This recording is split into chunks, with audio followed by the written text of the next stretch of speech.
So I just gotta give an update on this fucking thing. I ended up this back hub motor back here. How I showed you that I used an epoxy on there to hold it together. Well, that didn't work because first of all, this was the epoxy. I had two tubes of this. I thought it was. I didn't read it. It says contact adhesive. I thought it was just a two-stage process. I was like, bro, this one doesn't say resin, and this one doesn't say hardener. I was like, what the hell's going on here? And I realized that it was just a contact adhesive, and I had put it all over the entire thing. So I had to sit there and peel it all off because it wouldn't fit. So it wouldn't work. I had to just scrape it off. It was a long, slow, tedious process. But I figured out a way to get it out, to get it off. Ultimately, in the end, which involves just basically getting it to start wrap around something like any type of shaft, like a bolt, and get it to just start wrapping around there, and then you twist it. You know, you just twist it, and it would like grab it and make it have leverage and lift it up. But yeah, it was a big fucking fiasco. The universe was just fucking with me. But yeah, what I ended up doing is I pulled all that off, scratched up the surface, sanded it down so I have a good place to stick to, and then I put down regular JB Weld, not the stick stuff what's on the outside here, but regular JB Weld, you know, in the two tubes, and you mix it up, and it's metallic and shit.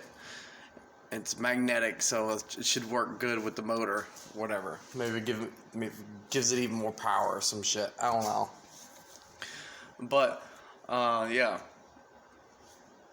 you just I did that part, and then what ended up happening was it broke because the you know what's happened was the bolt holes were completely gone, so it couldn't tighten down to anything, so it was just holding it in there, but it would kick left and right, and it would make I don't know. It was good. It would work, but it was crappy. So I wanted to fix it. It would get water or whatever inside the motor and fuck it up. So I don't want that happening. I want it sealed. But yeah, I use regular JB Weld for the bottom layer because that's a liquid and it has really good bonding ability. And then after I used the regular JB Weld, I put the stick weld. Once the JB Weld didn't work, after I drove it for a while, it didn't work, I put the stick weld on, and I just tried it this morning, and I drove around and did some sharp turns, and it didn't break, and I went off road a little bit.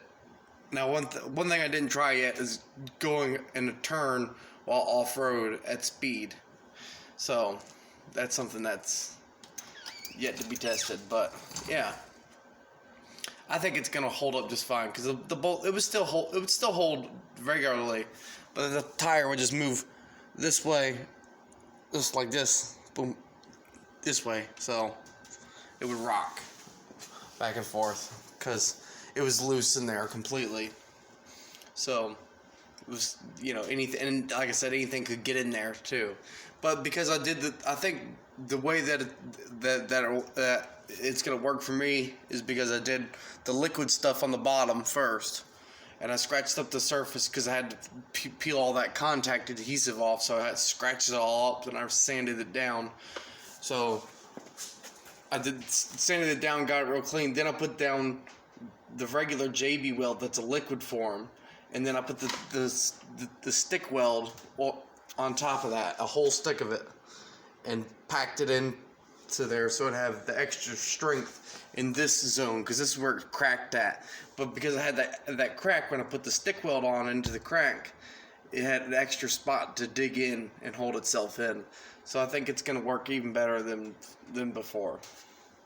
So I think I shouldn't have any more problems with this. So if I have to take it apart, I'll have to crack all this out. But I've already fixed it. I've already taken it apart before, and I've fixed it. You know, check the soldering, and the soldering is good on it in there. And I pulled some. There was bamboo in there, and because that's what they use. They use like bamboo as an insulator in the motor, because that's what they have. So to me, it seems like a really good idea, because that's you. If you use what you got, then you won't fit. You know, you're gonna be most efficient. You might as well use that, and it's a good insulator.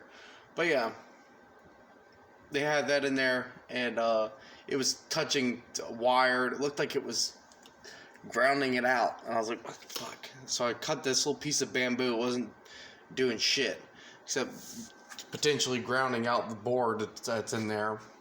It looked like somehow electricity had traveled down this thing, because it looked like it had gotten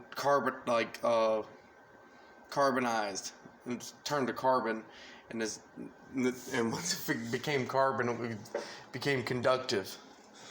But yeah, ultimately, that's what I ended up doing. So that's just an update on that, on this back hub motor. I'm not sure if anyone's had this problem with their bike or not, but probably not, because I drive this thing pretty hard and I'm pretty damn big, so you know, this is probably only something I'm gonna have to deal with. But just putting the video out there anyways, because maybe there'll be someone who's like, hey, you know what, I had the same shit happen to me. And so that's what you have to do, because I can't think of, you could probably get this plate and change the plate out, or you could make it an adapter plate, but really for the price, this seems like it's gonna work.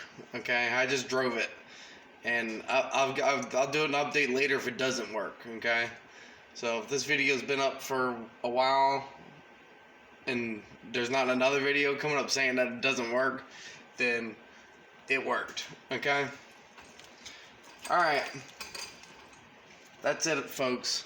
Hope everyone has a great day. I love you all. Adios. Hasta luego. Bye.